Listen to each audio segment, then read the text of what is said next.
Montana Territory, 1875. The grave marker was simple pine with hand-carved letters already fading under the relentless Montana sun.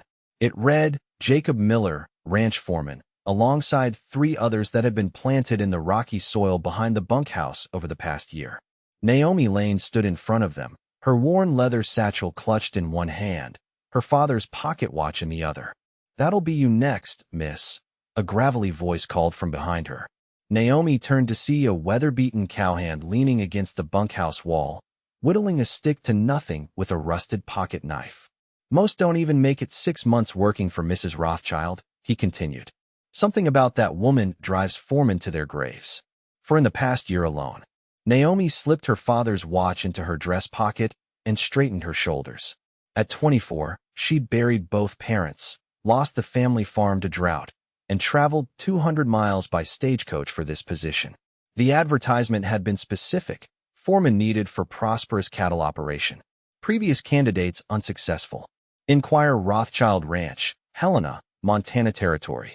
"Then it's fortunate I'm not most people," Naomi replied, tucking a strand of chestnut hair back into her practical bun. "Where might I find Mrs. Rothchild?"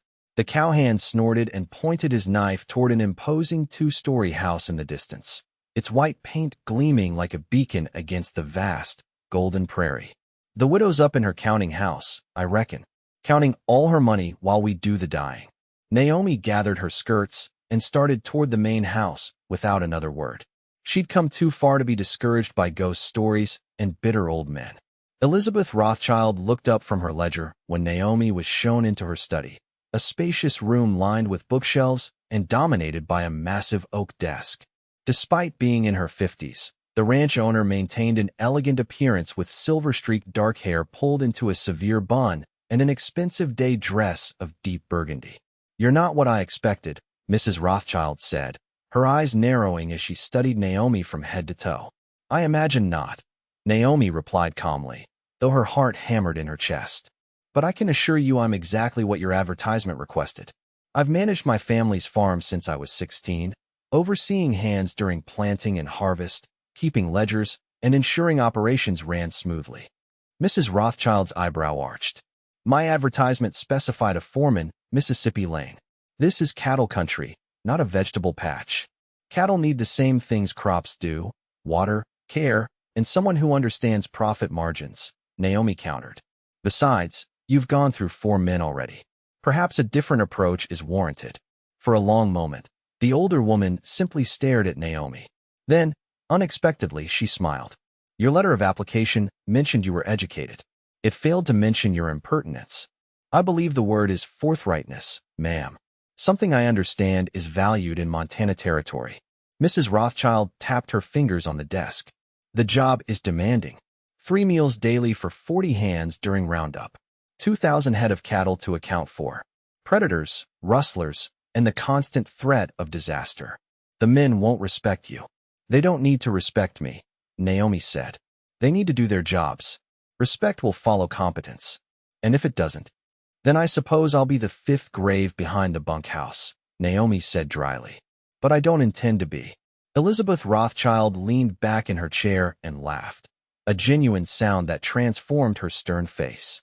"Very well, Mississippi Lane. You have until the fall roundup to prove yourself. 6 months. The position pays $30 monthly with room and board. You'll have your own cabin near the main house. My late husband built it for the foreman. And full authority to manage the operation as I see fit.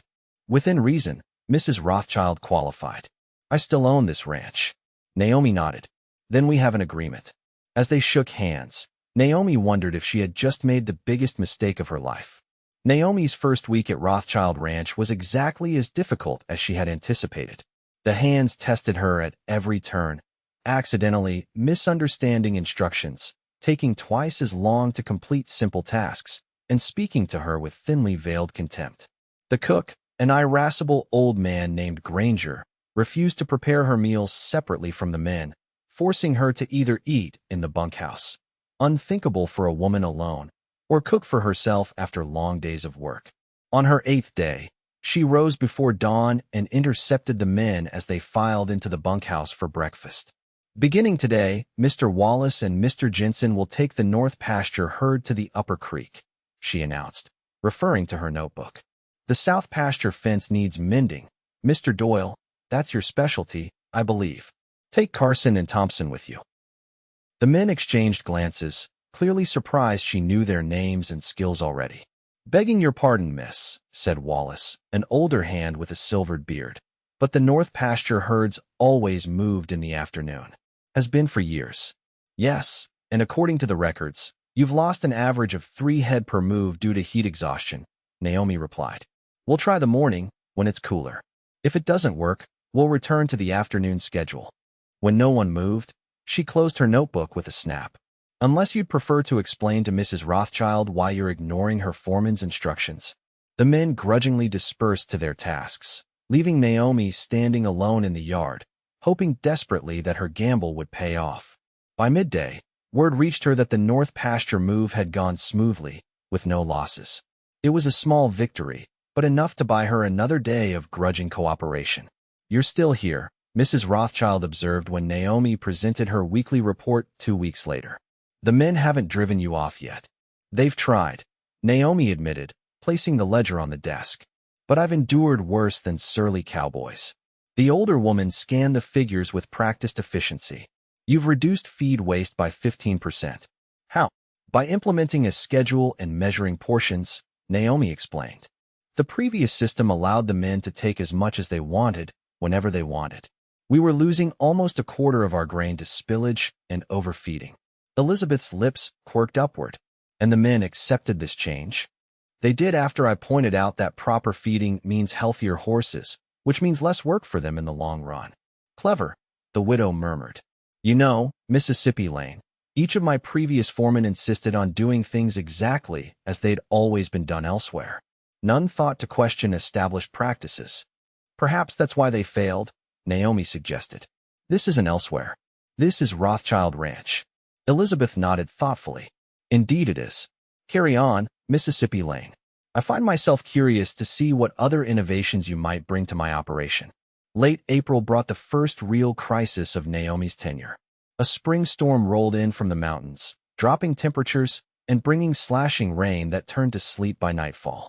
The newly born calves were at risk, and the hands scrambled to bring as many mother calf pairs as possible into the relative shelter of the lower pastures. Naomi worked alongside them, her skirts plastered to her legs, her fingers numb with cold as she helped guide frightened animals toward safety.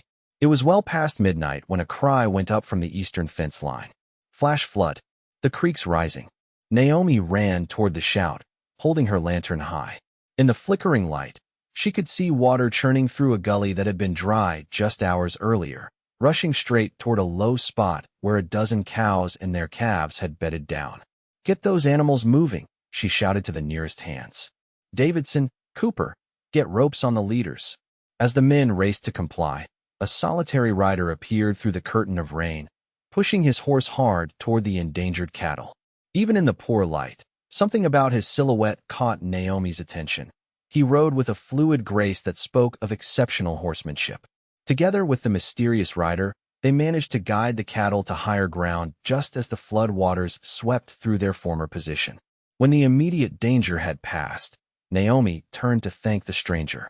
He dismounted, removing his dripping hat to reveal a face both youthful and weathered, a man perhaps 30 years of age, with keen eyes and a strong jawline softened by an apologetic smile.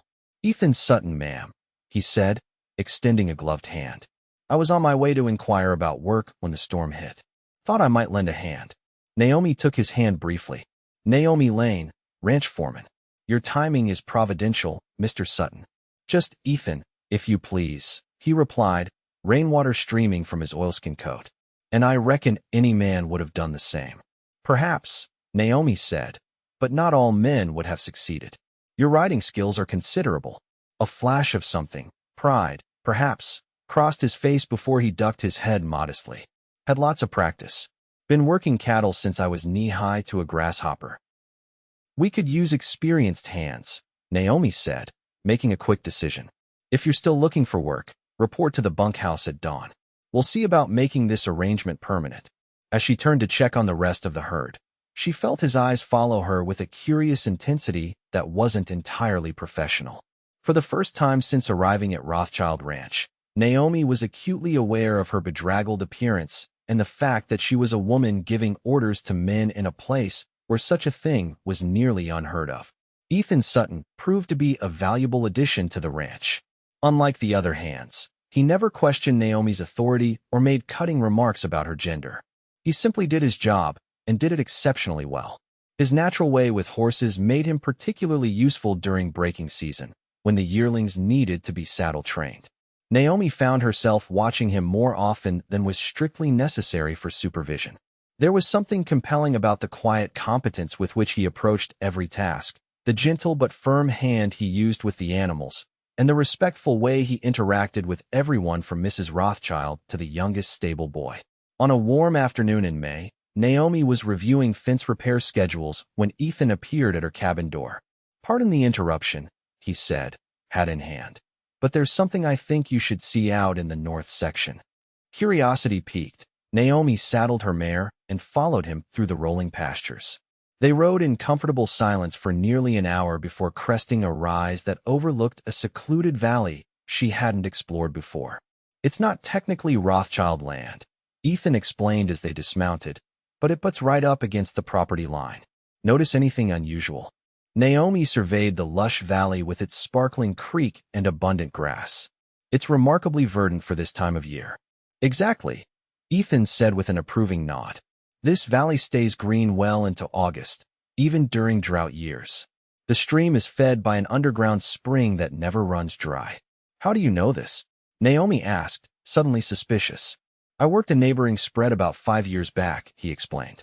"Used to ride through here sometimes. The old-timer who owned it died last winter, no family. Land sitting unclaimed." Understanding dawned. "You think Mrs. Rothchild should acquire it?"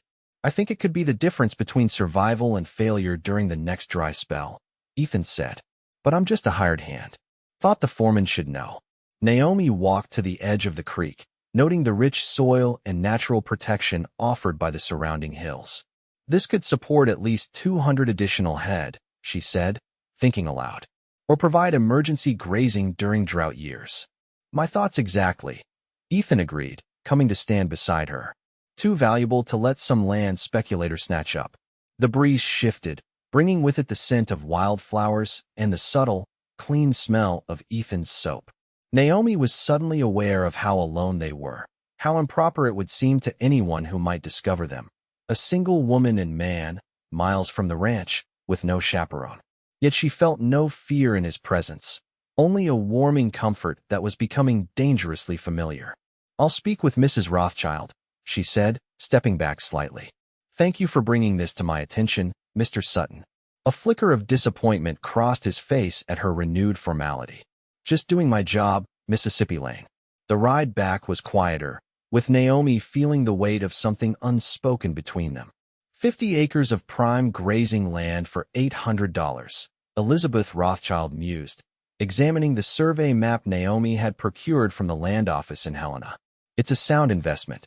The property includes water rights to the spring and creek," Naomi pointed out. "Given the cyclical droughts in this region, those rights alone are worth the asking price." The widow studied Naomi with shrewd eyes. "This recommendation wouldn't happen to have anything to do with your growing attachment to my new hand, would it?" Heat flooded Naomi's cheeks. "I don't know what you mean." "Please, Mississippi Lane. I may be aging, but my eyesight remains perfectly adequate," Elizabeth said dryly. "I've seen how you look at Ethan Sutton.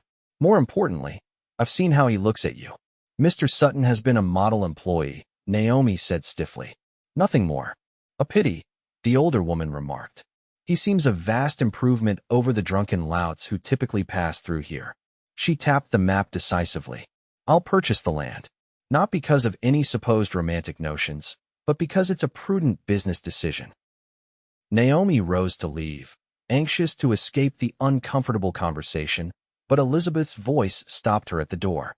"Mississippi Lane, I didn't build this ranch by concerning myself with social conventions. Neither did you get where you are by following the prescribed path for a woman. Just something to consider." June brought scorching temperatures and the first hints of drought. The creek levels dropped, and the grass began to yellow in the main pastures. But the newly acquired North Valley remained green and lush, just as Ethan had predicted. Mrs. Rothchild's approval of Naomi's management grew with each passing week, especially when the second quarter accounts showed a 15% increase in profitability compared to the previous year. The hands had gradually come to accept her leadership, particularly after her decisive action during the flash flood saved valuable breeding stock. Only Cook Granger remained overtly hostile, his resentment manifesting in 1,000 small ways, from forgetting to set aside food for her to accidentally leaving chicken droppings on her cabin porch. Naomi weathered these petty aggressions with outward indifference, though privately they wore on her already frayed nerves. The breaking point came on a sweltering afternoon when Naomi returned from inspecting the southern boundary to find her cabin door standing open. Inside, someone had systematically destroyed her few personal possessions. Her mother's china teacup lay shattered on the floor, her father's books had been torn apart, and the quilt her grandmother had made was slashed to ribbons. For the first time since arriving at Rothchild Ranch, Naomi allowed herself to cry, sinking to the floor amid the wreckage of her family mementos. She was still there, staring blankly at the destroyed quilt, when a knock sounded at the open door. "Mississippi Lane?" Ethan's voice was hesitant. "I brought your—" He stopped abruptly when he saw the destruction. What in God's name happened here? Naomi hastily wiped her eyes. "It seems not everyone appreciates my position on this ranch." Ethan's face darkened with anger. "This is beyond disrespect. This is criminal. And unfortunately unprovable," Naomi said wearily. "Unless you happen to see who did it?" He shook his head, then crouched beside her, gently gathering the shards of the broken teacup. "I'm sorry about your things. They were just objects," she said, though her voice betrayed her. "They were your history," Ethan corrected softly. "No one has the right to take that from you." Something in his tone, the genuine understanding, broke through the last of her defenses. To her mortification, fresh tears spilled down her cheeks. Without hesitation, Ethan moved to her side and, with a gentleness that belied his strength, wrapped an arm around her shoulders. It was entirely improper, yet in that moment, Naomi couldn't bring herself to care about propriety. She leaned into his solid warmth and allowed herself, just briefly, to be comforted. "We'll find who did this," Ethan promised, his breath stirring her hair. "And they'll answer for it." Naomi pulled away reluctantly, self-consciousness returning. "No. If I pursue this, it only proves what they already believe, that I'm too weak for this position." "There's nothing weak about defending yourself," he argued. "Perhaps not," she conceded. "But there's wisdom in choosing your battles. This isn't the one that matters." Ethan looked like he wanted to protest further, but finally nodded. "At least let me help you clean up." Together they salvaged what could be saved and disposed of the rest. When the cabin was put to rights again, Naomi found herself reluctant to see him leave. "Thank you," she said simply. Ethan paused at the door. "Mississippi Lane, Naomi, He faltered, then seemed to think better of whatever he'd been about to say. "You're not alone here. Remember that." As he walked away into the deepening twilight, Naomi wondered how a man she'd known barely 2 months had come to mean so much to her. The identity of the vandal became clear the following morning when Granger failed to appear for breakfast duty. A search of his quarters revealed that he had packed his belongings and departed sometime in the night, leaving only a crude note. "No ranch needs a woman giving orders to men. Good riddance," was Mrs. Rothchild's only comment when informed. "Hire a new cook, Mississippi Lane. Preferably one who understands basic hygiene and respect." The matter was considered closed, but Naomi noticed that Ethan and several of the senior hands began taking turns riding past her cabin in the evenings, casual patrols that were anything but coincidental. July brought the annual Independence Day celebration, when ranchers from across the territory gathered in Helena for festivities culminating in a grand dance. As the foreman of a major operation, Naomi was expected to attend alongside Mrs. Rothchild. "You'll need something more suitable than your work dresses," Elizabeth declared a week before the event, ushering Naomi into the main house, where a dressmaker waited with fabric samples. "This really isn't necessary," Naomi protested. "I have a perfectly serviceable Sunday dress." "Serviceable isn't the impression we wish to make," the older woman countered. "Rothchild Ranch will be represented with appropriate dignity." 3 days later, Naomi stood before the mirror in her cabin, hardly recognizing the woman reflected there. The new dress was a deep forest green silk that complemented her chestnut hair and hazel eyes. Its cut was fashionable without being immodest, with a fitted bodice and graceful bustle that emphasized her slender waist. For the first time in months, she wore her hair properly styled rather than severely pinned back. The overall effect was transformative. She looked not like a ranch foreman, but like the lady her mother had raised her to be. Mrs. Rothchild nodded approvingly when Naomi joined her in the waiting carriage. Now you look like a woman worthy of running the finest cattle operation in Montana Territory. Naomi managed a tight smile, though her stomach fluttered with nerves. I doubt the other ranchers will be impressed by my appearance. The other ranchers can go hang, Elizabeth said tartly. It's their wives we need to impress. In this territory, women often control the social connections that make or break business opportunities. The dance was held in the newly constructed Helena Town Hall, its interior transformed with bunting and lanterns for the occasion. Naomi had never seen so many people in one place. It seemed every rancher, merchant, and official for 50 miles had turned out in their finest attire.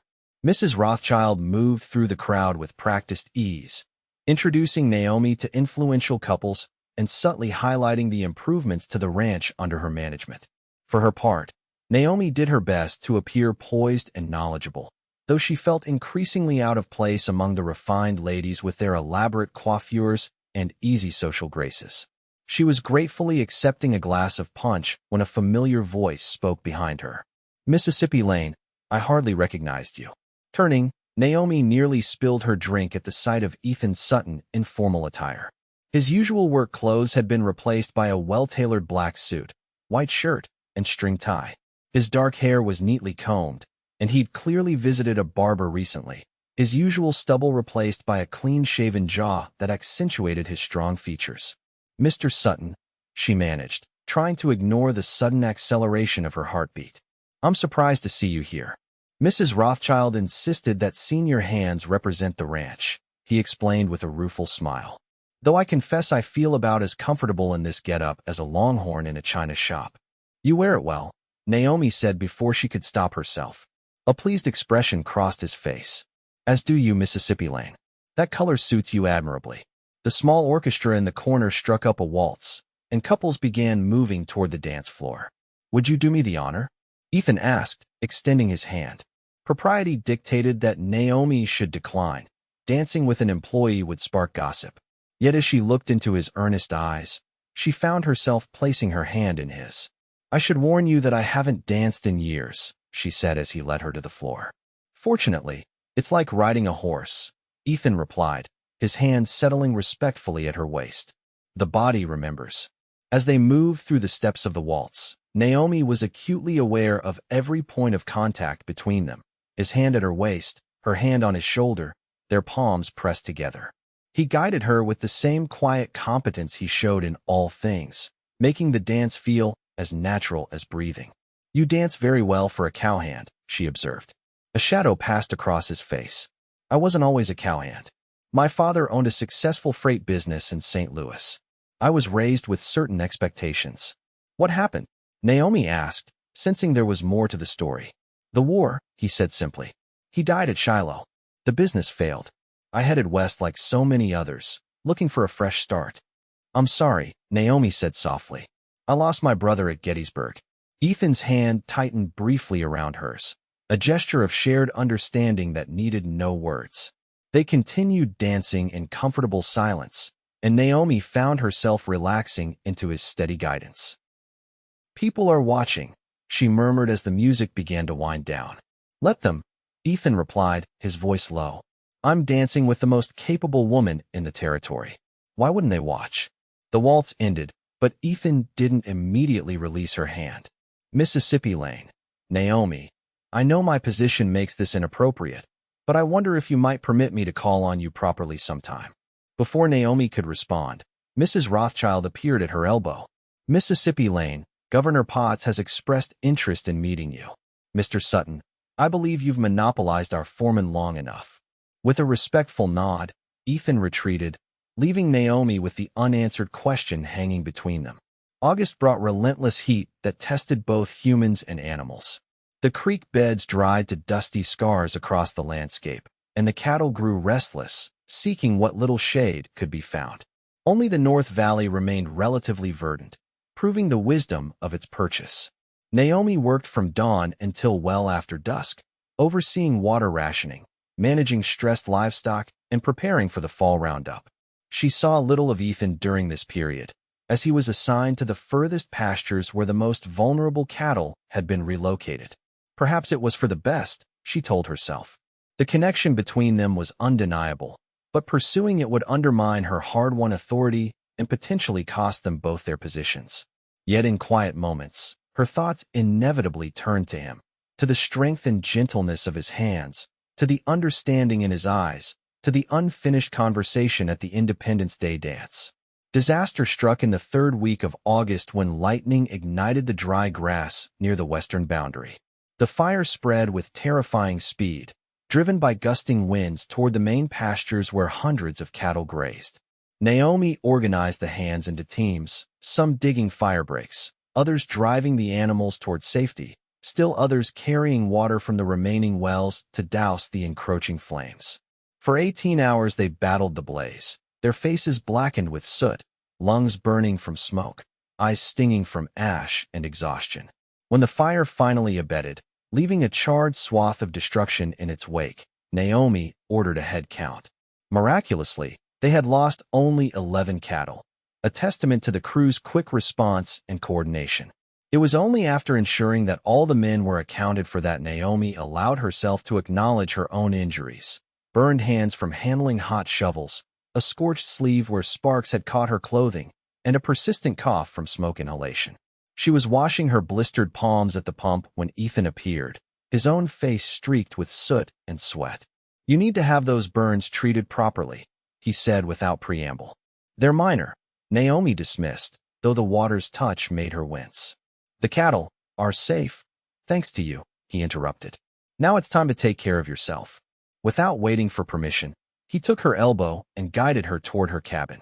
Too exhausted to protest, Naomi allowed herself to be seated at her small table while Ethan rummaged through her supplies, emerging with clean cloths and a jar of salve. "Mrs. Rothchild's cook makes this," he explained, unscrewing the lid to reveal a pungent ointment. "Works wonders on burns. The hands swear by it." With unexpected tenderness, he cleaned her palms with cool water, then applied the salve in gentle strokes. The relief was immediate, the burning sensation replaced by soothing numbness. "You should be more careful," Ethan said quietly as he wrapped clean bandages around her hands. "You threw yourself into the worst of it. I saw you running toward the flames when everyone else was running away." "It's my responsibility," Naomi said simply. "And if you'd been seriously injured? Or worse?" His voice remained level, but she could hear the emotion underneath. "What then?" "Then Mrs. Rothchild would have hired a fifth foreman," Naomi replied, attempting to lighten the moment. Ethan didn't smile. "Is that all you think you are? Replaceable?" "Everyone is replaceable, Mr. Sutton. That's the nature of employment." "Not to me," he said with sudden intensity, his hands stilling around hers. "Not you." The air between them seemed to thicken, charged with unspoken feelings. Naomi knew she should pull away, maintain the professional distance that her position required, but she remained motionless, her bandaged hands cradled in his larger ones. "Ethan," she began, uncertain what she even wanted to say. A sharp knock at the door broke the moment. Naomi withdrew her hands as Mrs. Rothchild entered without waiting for a response. The widow took in the scene with one comprehensive glance: Naomi's bandaged hands, Ethan's proximity, the intimate tableau they presented. "Mr. Sutton," she said coolly, "I believe your presence is required at the South Corral. The cattle are still unsettled from the fire." It was a clear dismissal. With a respectful nod to both women, Ethan departed, leaving an awkward silence in his wake. "Your hands will heal," Elizabeth observed, approaching to examine the bandaging. "But your reputation might not, if you continue to entertain male employees alone in your cabin." "It wasn't like that," Naomi protested. "He was simply helping with my burns." "Of course," the older woman agreed, though her tone suggested otherwise. "Nevertheless, appearances matter in a position such as yours." Naomi straightened her shoulders. With all due respect, Mrs. Rothchild, I've worked harder than anyone to establish my authority here. I won't have it undermined by baseless gossip. The gossip is already circulating, Elizabeth said bluntly. Your dance with Mr. Sutton at the Independence Day celebration did not go unnoticed. Several wives commented on it to me directly. Heat climbed Naomi's neck. One dance is hardly a scandal. In Helena society, it might as well be an engagement announcement. The widow's expression softened slightly. I'm not unsympathetic, Mississippi Lane. Mr. Sutton is an exceptional man, educated, hard-working, honorable. In different circumstances, I might encourage the match. There is no match to encourage, Naomi insisted, though the words felt hollow even to her own ears. Then perhaps it's best to ensure it remains that way, Elizabeth suggested. At least until after the fall roundup, when your position is secure. After the older woman left, Naomi sat at her table for a long time, staring at her bandaged hands and wondering when her carefully ordered life had become so complicated. September brought cooler temperatures and the massive undertaking of the fall roundup. For 2 weeks, Naomi barely slept, coordinating the gathering of scattered herds, overseeing branding of new calves, and preparing stock for the drive to the railhead. She avoided being alone with Ethan, assigning him to distant tasks and maintaining a professional distance during the few moments when interaction was unavoidable. If he was hurt by her sudden coolness, he didn't show it, though sometimes she caught him watching her with an expression that made her heart twist painfully in her chest. The roundup proved remarkably successful, with higher calf yields than previous years and less loss to predators and disease. When the final tally was recorded, Mrs. Rothchild summoned Naomi to the main house. You've exceeded expectations, the widow declared, reviewing the figures with evident satisfaction. Profits are up 23% over last year, despite the drought and fire. The North Valley acquisition proved invaluable, Naomi pointed out. Without that additional grazing, we would have lost significantly more weight on the steers. Indeed. Elizabeth set aside the ledger and fixed Naomi with a penetrating gaze. Your 6-month trial period ended yesterday. I believe it's time we discussed your future at Rothchild Ranch. Naomi clasped her hands behind her back to hide their sudden trembling. Despite her successes, there was always the possibility that Elizabeth would prefer a male foreman now that the immediate crises had passed. I'm prepared to offer you a permanent position, the widow continued, with a salary increase to $40 monthly, plus a 5% commission on profits above last year's baseline. Relief flooded through Naomi.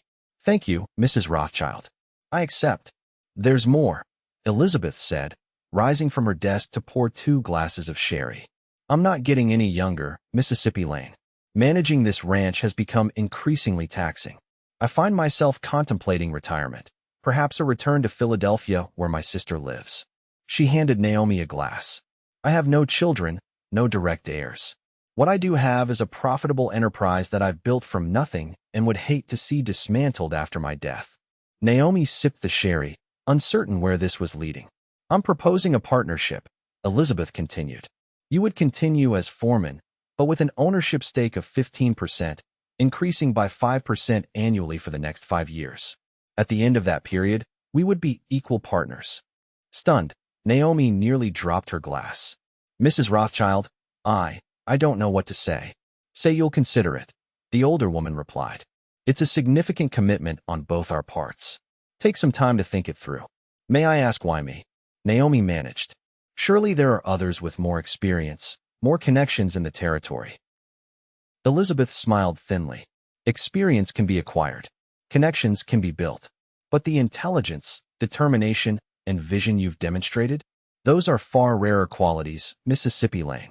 As Naomi left the main house, her mind whirling with possibilities, she nearly collided with Ethan, who was leading his horse toward the stables. Careful there, he said, steadying her with a hand on her arm. You look like you've seen a ghost. Not a ghost, Naomi replied, still dazed by Elizabeth's offer.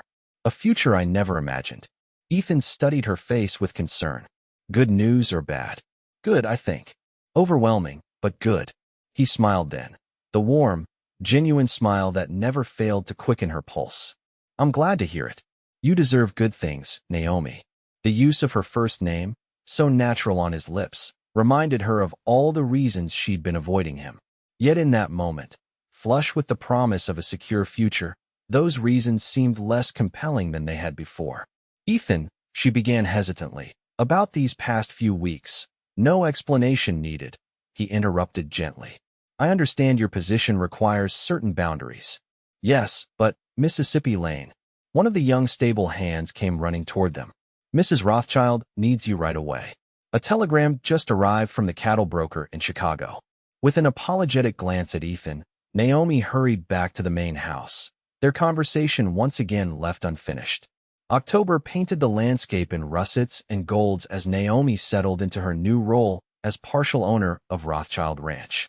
The transition wasn't without challenges. Some of the hands grumbled about taking orders from a lady boss, and several neighboring ranchers made their skepticism known at the monthly Cattlemen's Association meeting. Yet for every setback, there were unexpected allies. The banker who managed the ranch's accounts treated her with newfound respect when Elizabeth introduced her as a partner. The mercantile owner extended credit in Naomi's name. Even the territorial governor, remembering their meeting at the Independence Day celebration, made a point of consulting her opinion on water rights legislation affecting ranchers.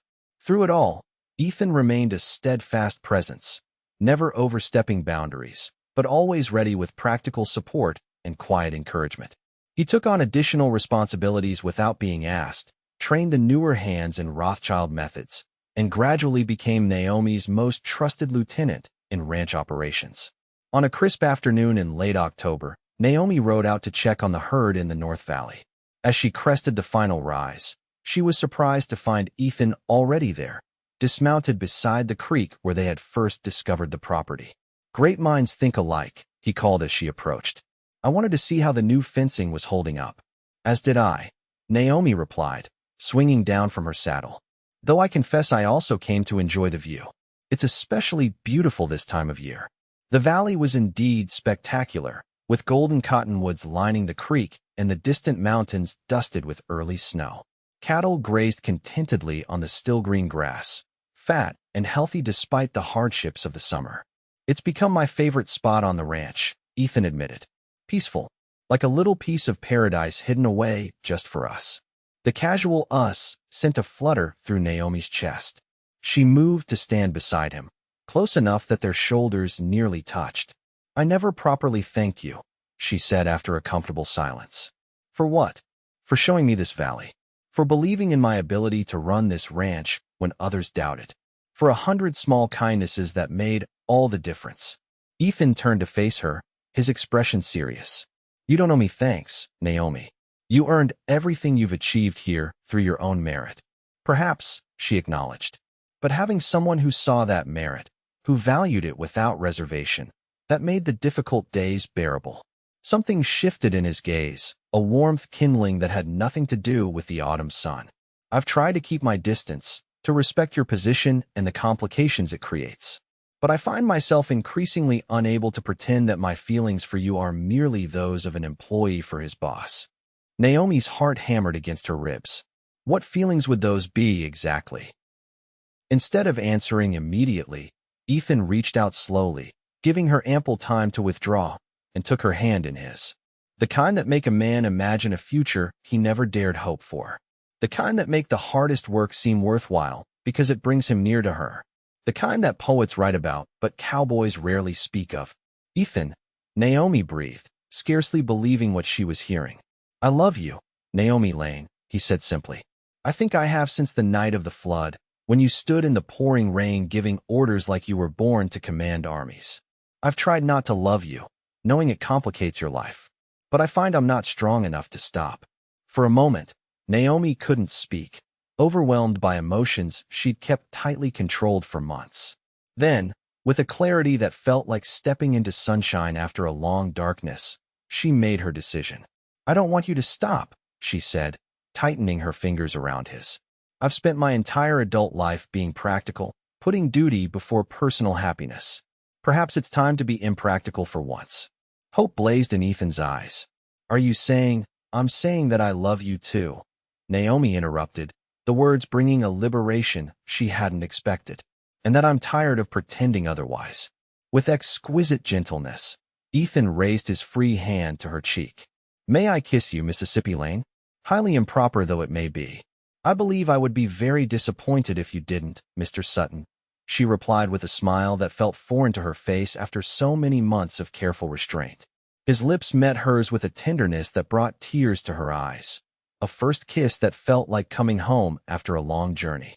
When they finally parted, Ethan rested his forehead against hers, his breathing unsteady. "I should warn you," he murmured, "that I have serious intentions where you're concerned." "I would expect nothing less," Naomi replied, her own voice not entirely steady. "Though there are practical considerations." "Mrs. Rothchild approves," came Elizabeth's voice from behind them. They sprang apart like guilty teenagers to find the widow sitting astride her mare at the crest of the rise, an amused expression on her face. "Mrs. Rothchild," Naomi began, mortification heating her cheeks. "I can explain." "There's no need," Elizabeth interrupted, dismounting with surprising agility for a woman of her years. "I've been expecting this development for some time." "You have?" Ethan asked, clearly as confused as Naomi. "Of course. Why do you think I insisted you attend the Independence Day dance, Mr. Sutton? It certainly wasn't for your conversational skills with the governor." Understanding dawned on Naomi. "You were matchmaking." "I prefer to think of it as strategic partnership development," Elizabeth corrected primly. Mississippi Lane needed someone who respected her authority but wasn't intimidated by it. You, Mr. Sutton, needed a woman who could appreciate your particular combination of education and practical experience. She surveyed them with satisfaction. "I simply created opportunities for you to recognize what was already evident to an observant third party." "But what about my position?" Naomi asked. "The complications of a foreman becoming involved with an employee? That is easily resolved," Elizabeth said briskly. "Mr. Sutton, I understand you had some experience with bookkeeping in your father's freight business?" Ethan nodded, still looking somewhat dazed by the turn of events. "Excellent. Consider yourself promoted to ranch accountant, effective immediately. You'll report directly to me rather than Mississippi Lane, thus removing any impropriety from your relationship." The widow's eyes twinkled. "Though I suspect propriety is rather a lost cause at this point." Naomi couldn't help but laugh at the absurdity of the situation. Caught kissing in a secluded valley by her employer, only to receive not censure but approval and a neat solution to their professional dilemma. "Now," Elizabeth continued, "I believe I've interrupted a private moment. I merely came to inform you that the lumber for the new barn will arrive tomorrow, but that can wait." She remounted her horse with a spryness that belied her age. "Carry on, you two. But do be back before dark. There's a property expansion proposal I'd like to discuss over dinner." As she rode away, Ethan turned to Naomi with bewildered amusement. "Did that just happen?" "I believe it did," Naomi confirmed, still processing the unexpected turn of events. "It seems we have Mrs. Rothchild's blessing. And a solution to our professional complication," Ethan added, drawing her back into his arms. "Though I must admit, ranch accounting wasn't how I envisioned my future." "What did you envision?" Naomi asked softly. His expression grew serious again. "A partnership, in every sense of the word. Building something lasting together. Facing whatever comes, drought, fire, prosperity, hardship, side by side." "That sounds remarkably like a proposal, Mr. Sutton." "It's the preamble to one," Ethan corrected. "The actual proposal will involve a ring, which I haven't yet had the opportunity to acquire, and perhaps a slightly more romantic setting, though this valley does have a special significance for us." Naomi smiled, her heart lighter than it had been in years. "I look forward to it." As the sun began its descent toward the western mountains, casting the valley in a golden glow, they walked hand in hand along the creek bank, planning a future neither had dared imagine 6 months earlier. 1 year later, Naomi stood at the window of the ranch house, not the small foreman's cabin, but a new structure built on a rise overlooking the North Valley. Behind her, Ethan moved quietly, stoking the fire against the December chill. "Mrs. Sutton," he said, coming to stand behind her. "You look pensive this evening." She leaned back against his chest, savoring the solid strength of him. "I was thinking about how much has changed in 18 months. When I arrived at Rothchild Ranch, I was desperate, alone, with nothing but determination and a few practical skills. And now," Ethan prompted, his arms encircling her waist. Now I'm part owner of the most prosperous cattle operation in the territory. I have the respect of men who once thought a woman couldn't possibly manage a ranch. And most importantly, she turned in his arms to face him. I have a husband who sees me exactly as I am and loves me for it. You forgot to mention your impressive new home, Ethan teased, glancing around the comfortable main room with its sturdy furniture and well-stocked bookshelves. A far cry from that drafty cabin. Our wedding gift from Elizabeth was certainly generous, Naomi agreed, though I suspect her motives weren't entirely altruistic. Having us settled here allows her to spend more time in Helena society without worrying about the ranch. A beneficial arrangement for all concerned, Ethan observed. Speaking of Elizabeth, her letter arrived today. She's extended her stay in Philadelphia through spring, but sends her congratulations on the new breeding program. Naomi smiled, picturing the formidable widow enjoying her semi-retirement in Eastern comfort while still maintaining a proprietary interest in ranch affairs through regular correspondence. We should invite her for the summer, she suggested. By then, we'll have results from the first crossbreeding trials to show her. And perhaps something else to show her as well, Ethan said, his hand moving to rest gently against Naomi's still flat stomach. The gesture brought a rush of joy and wonder that hadn't diminished since the doctor confirmed her suspicions the previous week. Do you think she suspected this development too? It wouldn't surprise me if she planned even this detail of our lives. Ethan laughed, pressing a kiss to her forehead. I draw the line at crediting Elizabeth Rothchild with our child's conception. Some things remain solely the province of husband and wife. Naomi turned back to the window, Ethan's arms still around her, and gazed out at the valley below. In the fading winter light, it looked like a painting, pristine snow covering the rolling pastures, the creek a dark ribbon cutting through white, the distant mountains purple against the evening sky. When I took this job, people warned me that no one survived working for the rich widow Rothchild, she mused. They thought I was desperate or foolish or both. And instead you found paradise. Ethan finished for her, echoing words he'd spoken in this very valley more than a year earlier. Yes, Naomi agreed softly, her hand covering his where it rested protectively over their unborn child, though not in the way anyone expected. As darkness fell over Rothchild Ranch, now officially Rothchild Lane Ranch according to the revised property deeds, Naomi Sutton reflected that sometimes the greatest risks led to the greatest rewards, and that paradise wasn't a place at all, but the people with whom you chose to share your life.